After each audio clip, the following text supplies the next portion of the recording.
রব্বুল আলামিন বলেন ইউসিকুমুল্লাহু ফি আওলাদিকুম লিযযাকারি মিসলু হাজ্জিল উনসায়াইন। আল্লাহু আকবার।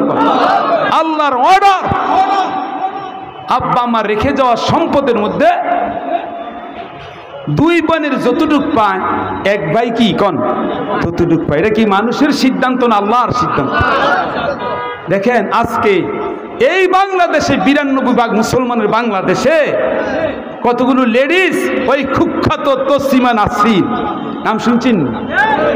নাম শুনছেন? মুরব্বীরা কথা কয় না।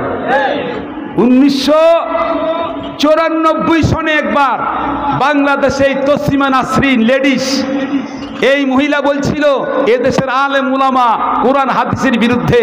সে বলছিল যে আমার শরীর আমার দেহ, তার শরীর বলে তার দেহ, যেখানে মনে চায় এটাকে সেখানে ব্যবহার করবে। নাউজুবিল্লাহ। এর নাম হলো পতিতালয়, বেশ্যাবৃত্তি করা। কথা কন ঠিক কিনা? আজকে সেই কুখ্যাত তসলিমার কিছু ডিম বাচ্চা, কি কন না কি কিছু ডিম বাচ্চা 92 ভাগ মুসলমানের বাংলাদেশে, এত হাজার হাজার টুপিওয়ালা আল্লাহওয়ালাদের দেশে এরা নারীদের সংস্কার করার উদ্যোগ নিয়ে কোরআনের বিরুদ্ধে হাদিসের বিরুদ্ধে রাষ্ট্রের কাছে সুপারিশ করতেছে। কথা কন ঠিক কিনা? প্রিয় মুসলমান ভাইরা, আমাদেরকে জাগ্রত হওয়া লাগবে। বর্তমান এই প্রেক্ষাপটে বিগত 5ই আগস্ট বাংলাদেশে একটা পট পরিবর্তন হয়েছে।